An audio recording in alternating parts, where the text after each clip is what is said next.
मी मंगला आवलगावकर तुमच्या सर्वांसाठी हे नवीन चॅनल घेऊन आलेली.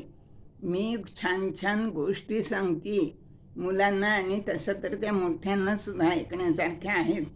तर तुम्ही सर्वांनी त्या जरूर ऐका, लाईक करा आणि माझं चॅनेल सबस्क्राईब करा. तर आजची जी गोष्ट आहे ना, त्या गोष्टीचं नाव आहे कुत्र्याचं शेपूट. काय नाव आहे? कुत्र्याचं शेपूट. बरं का. तर एक की नाही गाव होतं, लहान होतं गाव, छोटंसं खेडं गाव होतं. छान झुळझुळ वाहणारी नदी होती, झाडी होती, लोक सुशिक्षित चांगले गुण्यागोविंदाने राहत होते. तिथं एक माणूस राहत होता बरं का.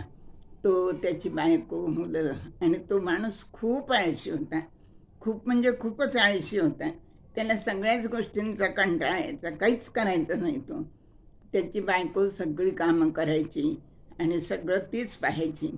म्हणजे इव्हन त्याला, म्हणजे नुसतं त्याला बसूनसुद्धा राहावं वाटायचं नाही.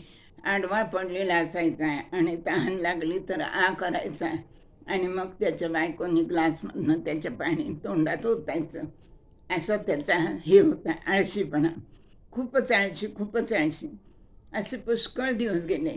बायको कष्ट करत होती, मुलांना सांभाळत होती, नवऱ्यालाही सांभाळत होती. पण एके दिवशी तिला काय झालं, तिला पण खूप राग आला, अगदी खूप संताप आला आणि ती खूप चिडली नवऱ्यावर. आणि नवऱ्याला म्हणाली, काय म्हणे आळशी तुम्ही अशी, तुमच्यापेक्षा नवरा नसता तर बरं झालं असतं म्हणे. मी निदान कामं करून पोटं तरी भरली असती सगळ्यांची, तुमचं तरी मला करावं लागलं नसतं. अशी खूप टाकून बोलली बरं का त्यानं.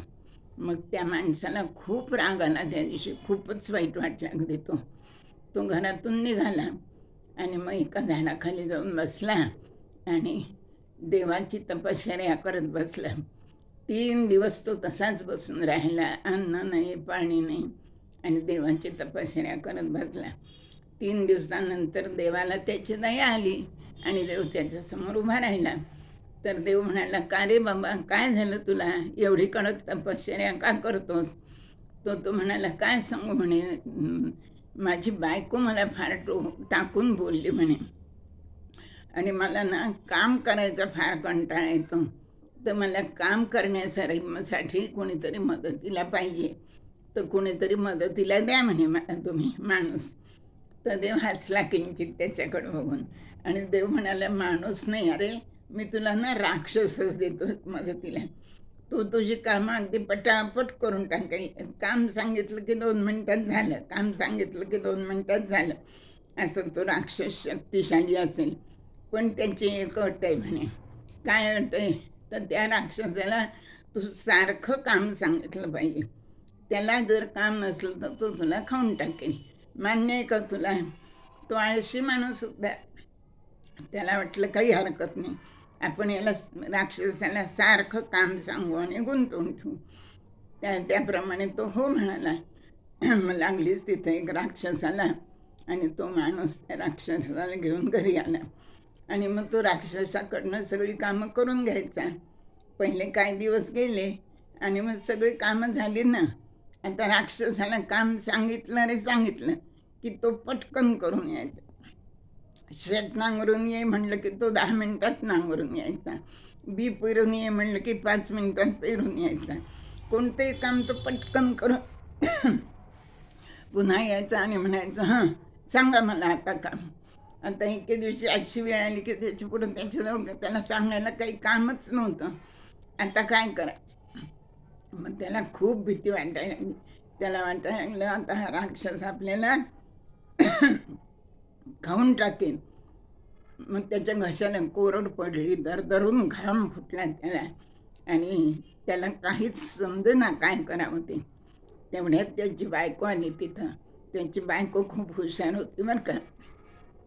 ती म्हणाली, थांबा मी सांगते त्या राक्षसाला काम. आणि तिने काय केलं, त्यांनी एक कुत्रं पाळलेलं होतं बरं का.